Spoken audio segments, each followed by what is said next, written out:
দর্শক, সরেজমিনে ঘুরে এসে বাংলাদেশের বিভিন্ন এলাকা থেকে সুবিধাবঞ্চিত শিশুদের নিয়ে ধারাবাহিক প্রতিবেদনে মেহেদী হাসানের রিপোর্টে ক্যামেরায় ছিলেন জহিরুল ইসলাম।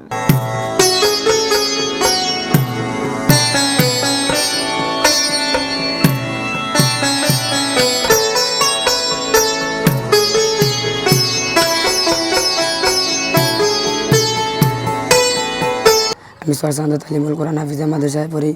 আমি হাফেজ মৌলানা নয়া, আমি আরো করে বানাইতে পারি, আমি সে করতে চাই। আমার মা বেঁচে আছে, আমার বাবা মারা গেছে। আমার খারাপ লাগে যখন কেউ বাবারে দেই, তখন আমার বাবার কথা মনে পড়ে।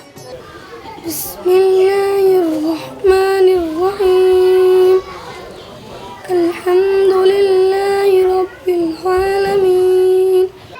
আমার মা মায়ের কাছে চাই না খায়, আমি মাদ্রাসায় পড়ি। মা এভাবে আমার মাদ্রাসায় ভর্তি করাইছে। আমার সব কিছু মাদ্রাসায় ফ্রি, জামা কাপড়, বেতন, খাবার, পোশাক সব ফ্রি।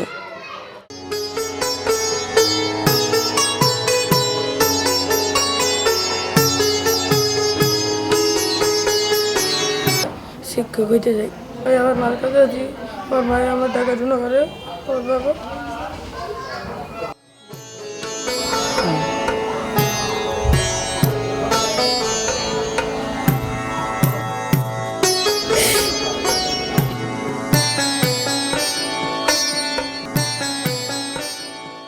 আমার মা আমাকে লেখাপড়া করার জন্য কষ্ট করে চাকরি করে।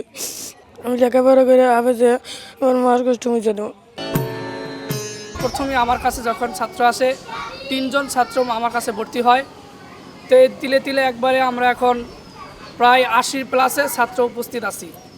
তো আলহামদুলিল্লাহ, আল্লাহর কাছে শুকরিয়া যে মাদ্রাসা থেকে আমি কায়দা থেকে শুরু করেছিলাম আমার বাচ্চাদের, তো এখন তারা প্রায় একজনে কোরআনে হাফেজ হিসাবে 15, 16, 17 পারা করে একজন হাফেজে অনেকে পড়ছে। তো সর্বোপরি এলাকাবাসীর সকলের সাহায্য সহযোগিতাই আমাদের এই মাদ্রাসা চলে। এই দিক থেকে যদি আরও আমরা এলাকার বা অন্যান্য যারা আছি, যদি সরকারি কোনো সহযোগিতা বা এমন কোনো অনুদান থাকতো, যে আমরা তাহলে আরও অগ্রণী হয়ে ভালো শিক্ষক হয়ে শিক্ষকদের হাদিয়া সব কিছু মান সম্পন্ন করে আরও সচলভাবে সুন্দরভাবে চলতে পারি। কওমি মাদ্রাসাগুলি মূলত এতিম, অসহায়, যারা নিঃস্ব, যারা পথ শিশু, তাদেরকে নিয়ে এই কওমি মাদ্রাসাগুলি পড়াশোনা তাদেরকে সুযোগ দেয়। আমরা চাবো যে আলিরা পাশাপাশি যাতে এই কওমি মাদ্রাসাগুলো সরকার ভালো একটা অবস্থায় নিয়ে এতিম, অসহায় যারা আছে তাদেরকে সুবিধা আনা হবে। নির্জন বনে অনেক সুগন্ধি ফুল ফোটে, শিশুরা হচ্ছে সমাজ নামক বাগানের পরস্ফুটিত ফুল। এ ধরনের শিশুদের লেখাপড়া, খাদ্য, স্বাস্থ্য ও মেধা বিকাশের জন্য অনুকূল পরিবেশ গড়ে তুলতে হবে। প্রতিটি শিশুর মাঝেই মেধা ও প্রতিভা সুপ্ত অবস্থায় থাকে, তাকে বিকাশের পথ করে দিতে হবে। একটি কথা মনে রাখতে হবে, আজকের এই শিশুই আগামী দিনের ভবিষ্যৎ।